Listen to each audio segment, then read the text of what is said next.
Okay, we are starting a new series, and this series is titled A Third Way. Why in the world is it called A Third Way? What is a third way? That's what Andy and I are going to introduce to you this morning, okay? I'm going to start, and Andy's going to close it up so that you can understand everything that I tried to say. Anyway, so a third way. I wrote it down, so I'm going to read it, okay? We are shaped, you and I, all of us, are shaped by the world we live in, both for the good and for the bad. Today, we are caught in the headwind that makes it very difficult to reach our goal by forcing us to tack back and forth. So if you have any sailing knowledge, if the wind is coming straight at you, you can't go straight ahead. You're forced to do this to hopefully meet your goal, get to your desired end. Mayflower started out, and the Speedwell started out, and the Mayflower didn't make it where it was planning to go. It got caught in a storm and thrown way off course, and they didn't know how to get back to it, so they ended up miles and miles from where they thought they were going. And 2 boats left, and only one came back. The second boat, the Speedwell, 2 days, I think it was 2 days out, was taking on water like, big time, what do we do? Do we both turn around and go back? No, let's just send the Speedwell back and try to patch it up and figure out what's going on underneath the boat and then send it back over. Okay, well, who wants to go on the Mayflower? Who wants to go back home? All of these crazy questions back and forth and not knowing what in the world is going on other than a hope that we are going to a new land where we can worship and believe and not be thrown into prison or killed or martyred. We want to be free to be able to believe and live out our faith as we deem appropriate. That's why they got on that boat. And they came. So there was this tremendous hope. But with that hope came all kinds of fear. Flooded with fear. The Speedwell's going down. It's sinking. It better turn around and go back quick. What are we going to find when we're in a storm? We're not where we're supposed to be. What do we do now? Figure it out. So there's hope mixed with fear that moves us forward. Moves us forward.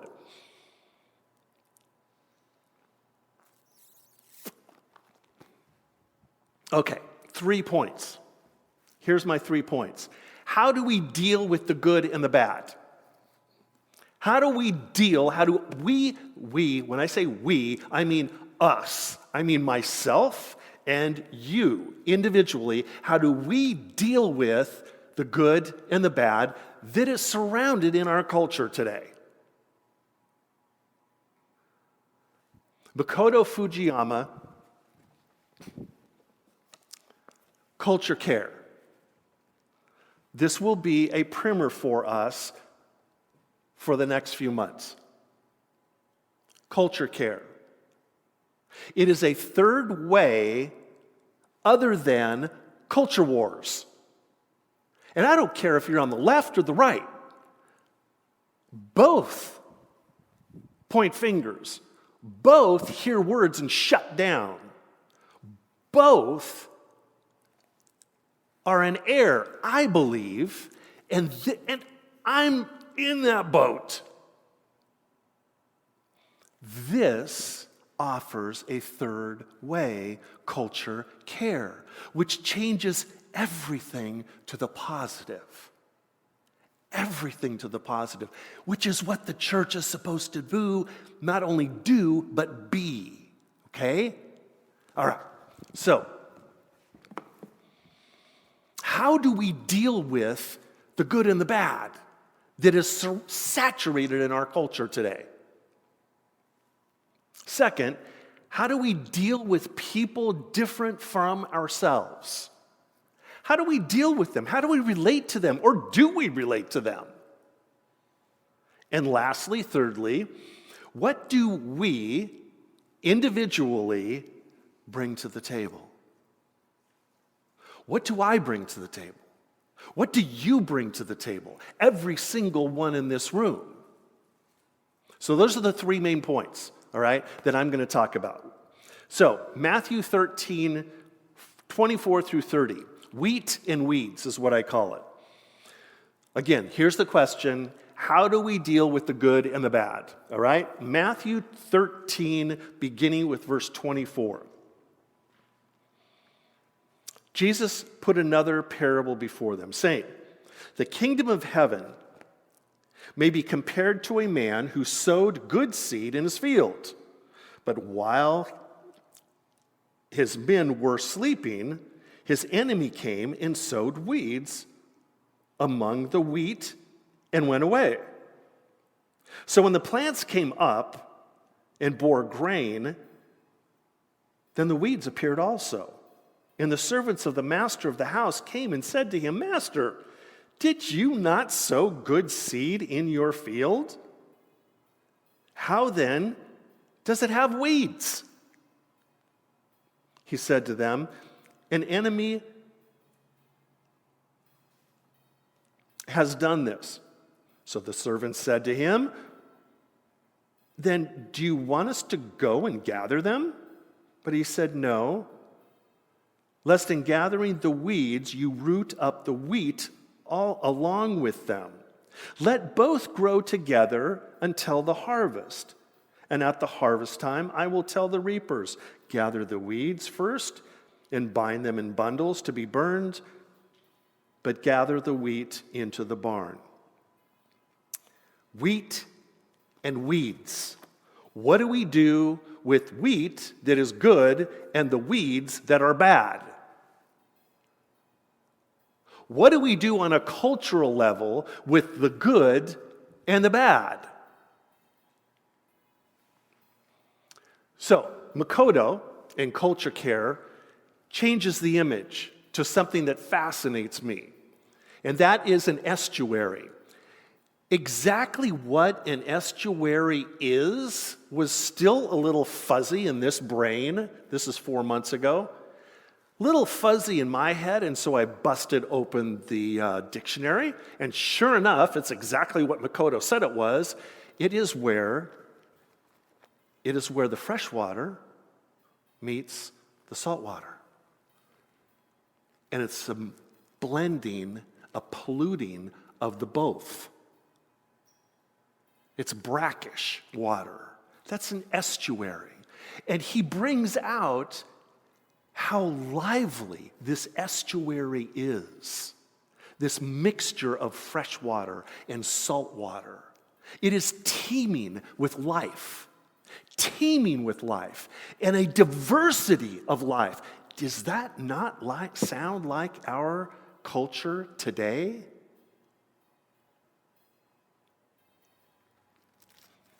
So you have, on one hand, you have oysters that thrive in an estuary, in that polluted environment.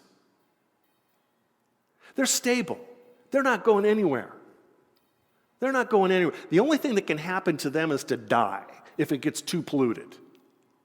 That's the only thing that can happen. They can't get up and leave. They can't jump on the Mayflower and come on over to a new land. They're set. They're done. They're there. What do? One of the fascinating things, they take the pollutants and clean the water. That's what oysters do. Oysters can even take foreign elements, pollutants in the estuary and create pearls, create something of beauty and wonder.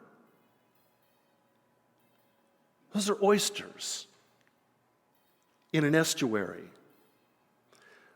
What about salmon who thrive at a certain age in the estuary, preparing, protected to go out into the ocean? So some stay put in the estuary. Some are protected to get stronger to go out into the deep blue sea. Estuaries. What do we do with the good and the bad, with the pollutants that are with us all the time? We don't act like, I don't like you, out. I don't like what you've done, out. There's the door. We don't do that, okay? We don't look for what is wrong and then try to erase it in people's lives. No. We are supposed to take care of the wheat. The weeds will take care of themselves. And God will take care of the weeds. How and when and why and where, not my issue, not my responsibility. Focus on the wheat. Focus on the wheat.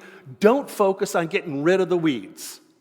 Don't pull up the weeds because you're going to hurt the wheat that's around them or the wheat that's actually trying to give birth in their lives. Don't do it.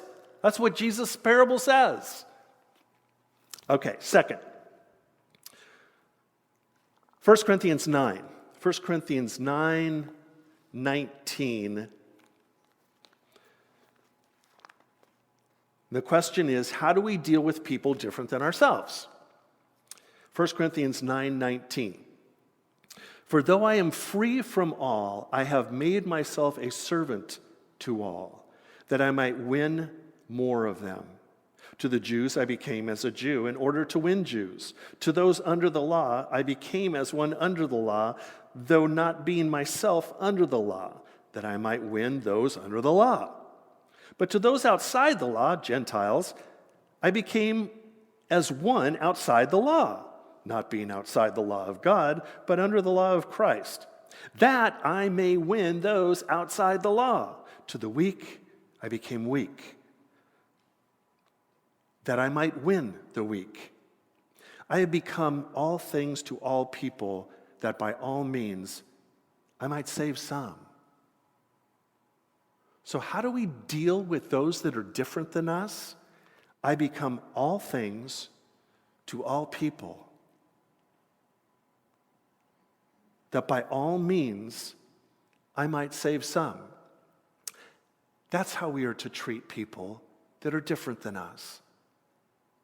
We were just downtown, Janet and I were just downtown running an errand, and it was 9:30 or so in the morning, and a homeless gentleman came and we passed and turned around. He turned around and said, can you spare a couple bucks?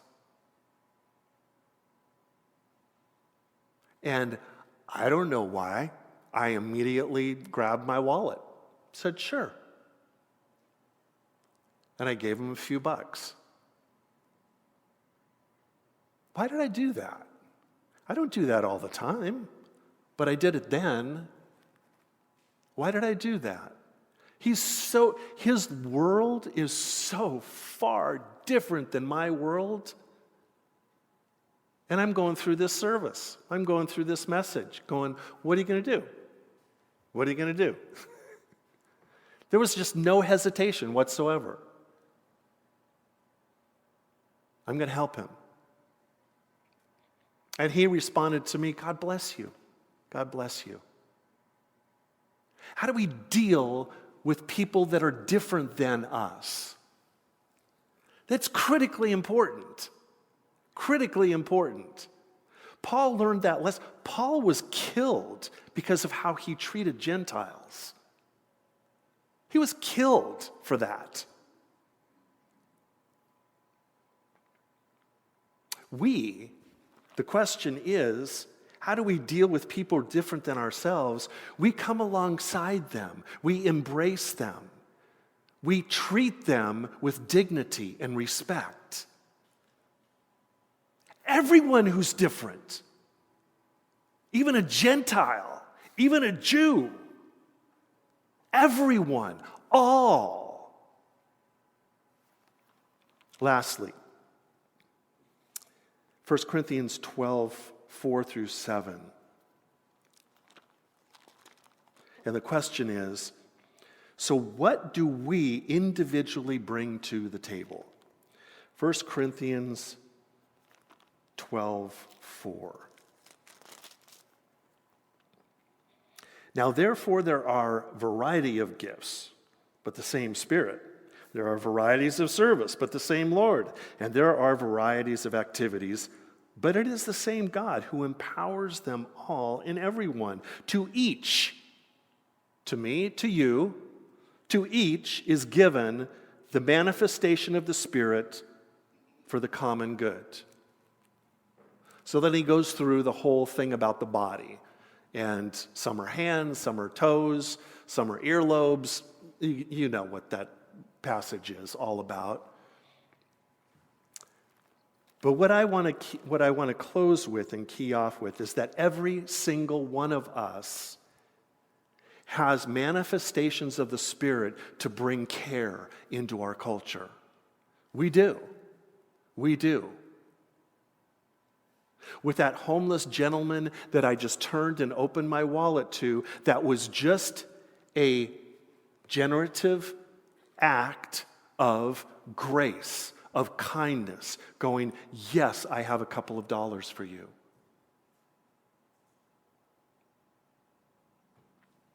Every single one of us. So I do not desire to get into a context of, okay, so I want to find out what every single one in this room's gifts are. Figure it all out, and now everything's going to be good if everyone does what they're supposed to do. No.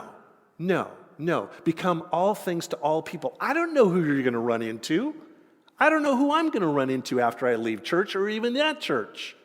But I'm going to run into people, some of them different than myself, very different, others not. How does God lead you? How does God lead me in the sense of manifesting to them a spirit of hope, a spirit of encouragement, a spirit of health, a spirit of care? To everyone that we run into. Irrespective, God gives that to us by His Spirit. That is awesome. That is good news.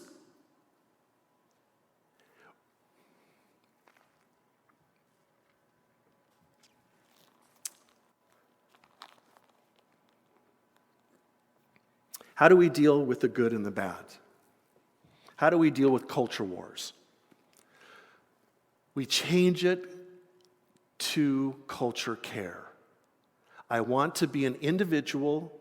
We want to be a church that cares about our world, that cares about Green Bay, that cares about Ashwaubenon, that cares about our neighbors, our schools, our workplaces, that cares about that. And we put specific, hardcore things on the ground and saying, I can care for this.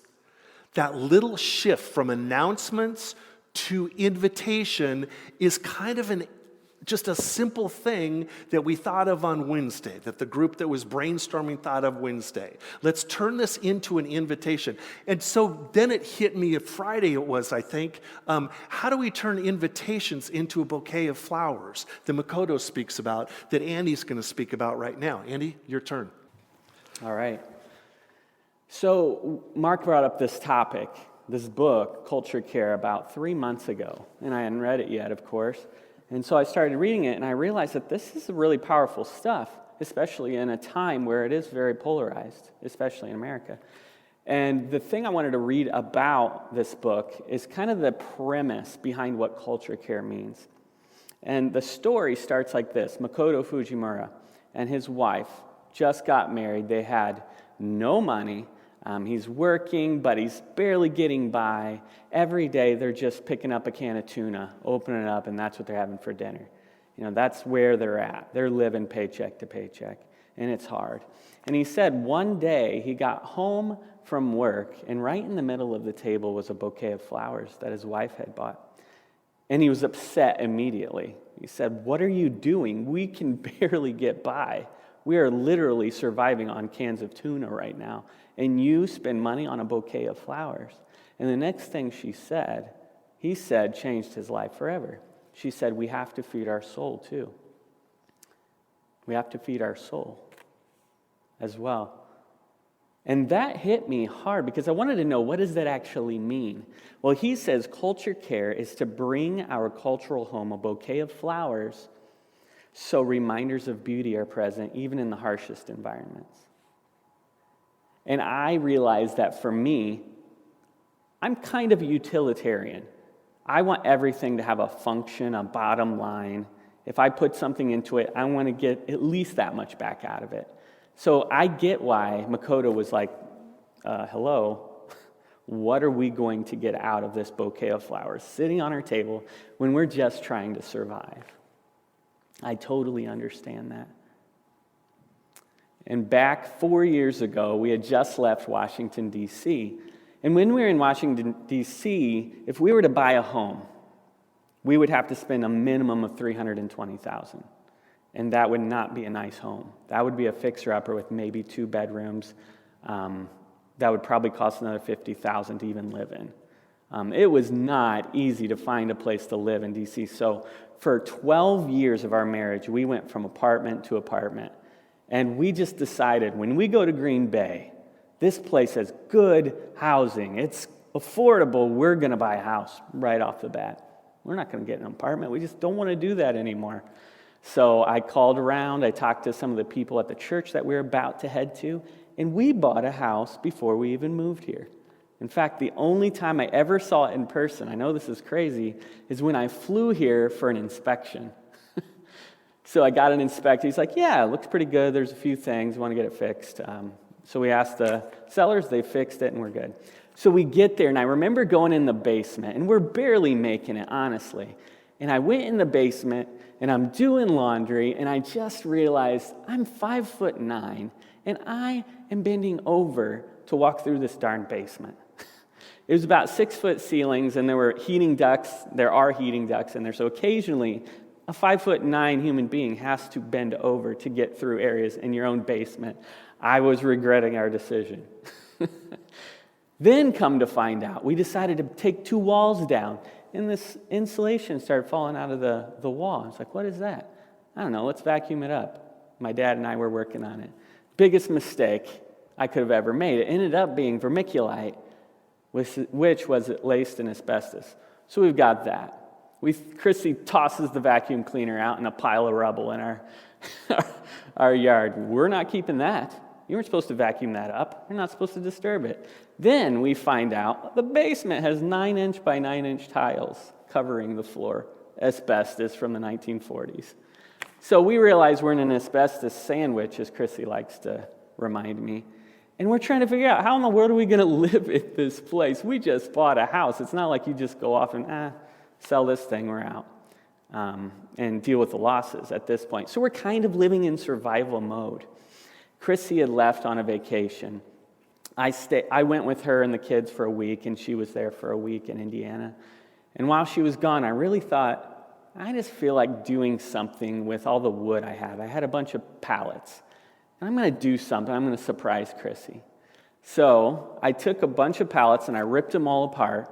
So I had all these planks of wood, but I had no tools. And I didn't really know anybody at the time with tools. So I went to Walmart and I bought Hyper Tough brand, which if you've ever owned Hyper Tough brand, it's not the highest quality equipment. So I got a $20 circular saw. And I got it out and I'm starting to cut all this stuff. I'm like, I don't know, I'll make an outdoor table. That'd be pretty cool. We've been talking about do that. We got a patio. So I did it. I did it with this saw that honestly was not square. You got the saw blade and you got the edge, and it was kind of like that, little angle to it. And there was really no way to keep it straight. I didn't have really good power drills. I didn't have anything. So I got a few screws. I put it all together. It's like 8 foot by 4 foot table. It's a big table. And I was so excited about it. I sanded it up, and Chrissy came home. And I got my camera out, and I went out to the patio, and she was coming through the patio door, and I have it on Facebook now. And she saw it, and she said, "What? Did you make this? What?" Like, she was so shocked by it. And I remember, when the girls came out, and I remember how they got to stain the table with me, and how they painted the legs, and how they chose the colors. And I remember how much it sparked joy.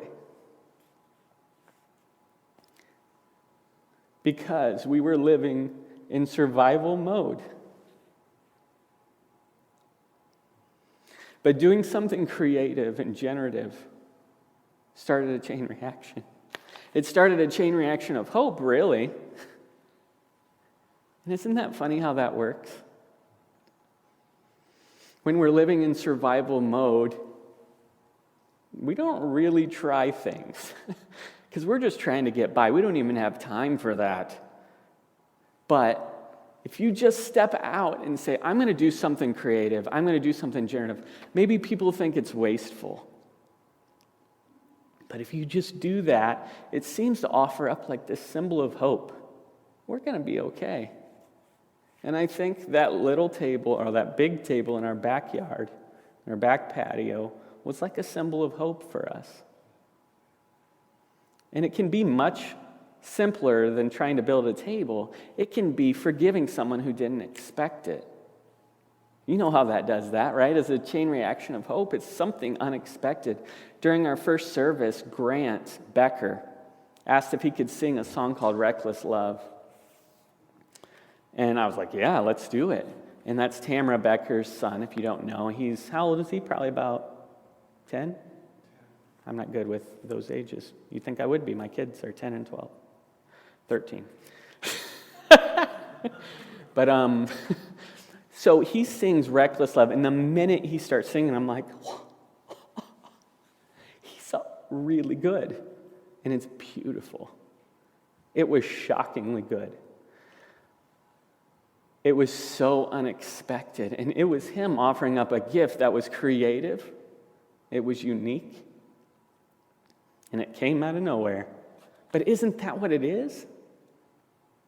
When we're kind of living in survival mode and something unexpected happens that's beautiful, that maybe doesn't seem to have a bottom line or return on investment, but it's beautiful anyway, and we're so shocked by it that we can't help but move from survival mode to a way of generative thinking, and that's what this book is all about.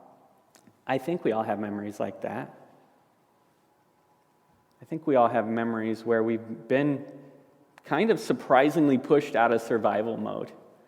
And maybe some of us are still living in survival mode. Maybe we've been in the midst of desperate times, but finally we're given hope.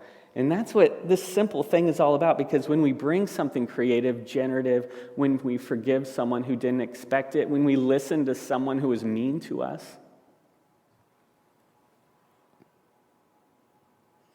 when we listen, when we just want to talk, we start a chain reaction of hope. And I know we've all had people in our lives that we just did not want to listen to anymore. I've listened to you long enough. But when we do that unexpected thing, it moves us from survival to hope. And Christy and I watched a movie, The Greatest Showman. I'm guessing some of you in here have also watched the movie The Greatest Showman. And there's a scene in the movie, there's a segment of scenes in the movie where he loses all hope. He had forgot his family, he forgot his friends, he forgot all the people who made him who he was, and he left to go do the thing he wanted to do, and it all fell apart. he had lost all hope. But there was a beautiful, unexpected turn of events where he thought he was all alone, and all of a sudden this cast of misfits, the people that he had saved, come to his rescue. The outcasts come back to save him, and they sing this song. They sing this song all together. It's called From Now On, and here are the lyrics. It says, "From now on, these eyes will not be blinded by the lights. From now on, what's waited till tomorrow starts tonight. Let this promise in me start like an anthem in my heart. From now on." Because he had went from a mode of survival and desperation to generative living at that point. Why? Because something unexpected happened that was beautiful. It changed everything for him. It was people who certainly had no need to forgive him. He abandoned them. But they did it anyway. And it changed everything. It changed everything for him and for them. So I think we should just start a chain reaction of hope. And I know that you all have before, because right there is a great symbol. That garden is a great symbol of creativity, of the metaphorical bouquet of flowers being brought to the table.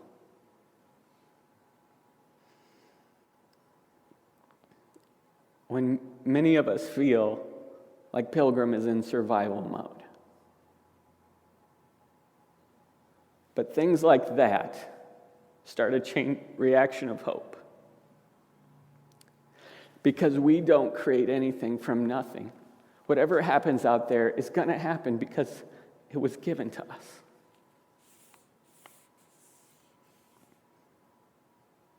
You all have been the example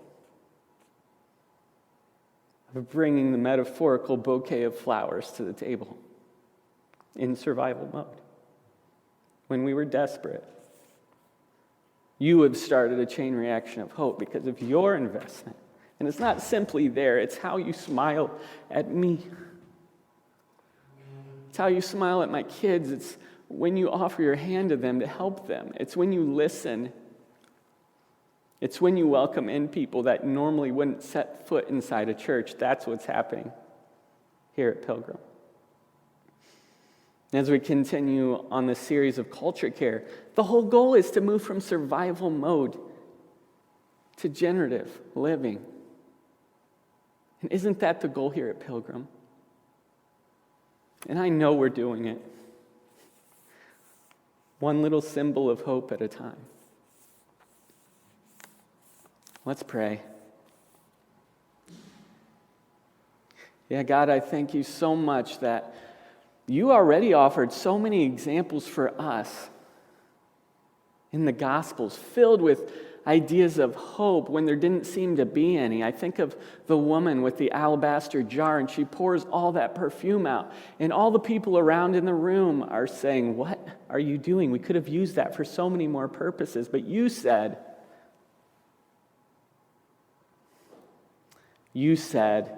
it was for you. And it was beautiful, and that woman would be remembered for the rest of time because of her incredible gift, because of that metaphorical bouquet of flowers on a table in the midst of desperate times. And I thank you so much for that, because you are good. You are good and you are surprising.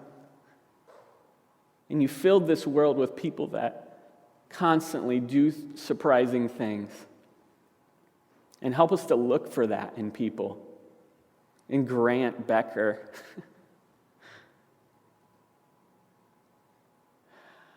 God, when we are in survival mode, I just pray that you will constantly help us to open our eyes and open our ears to hear and see reminders of beauty, even in the harshest environments. That we won't try to weed out the good from the bad.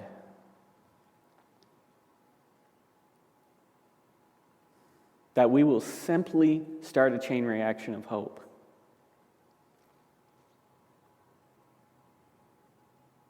Let that start in each one of us today. Let it be an anthem from now on. Amen.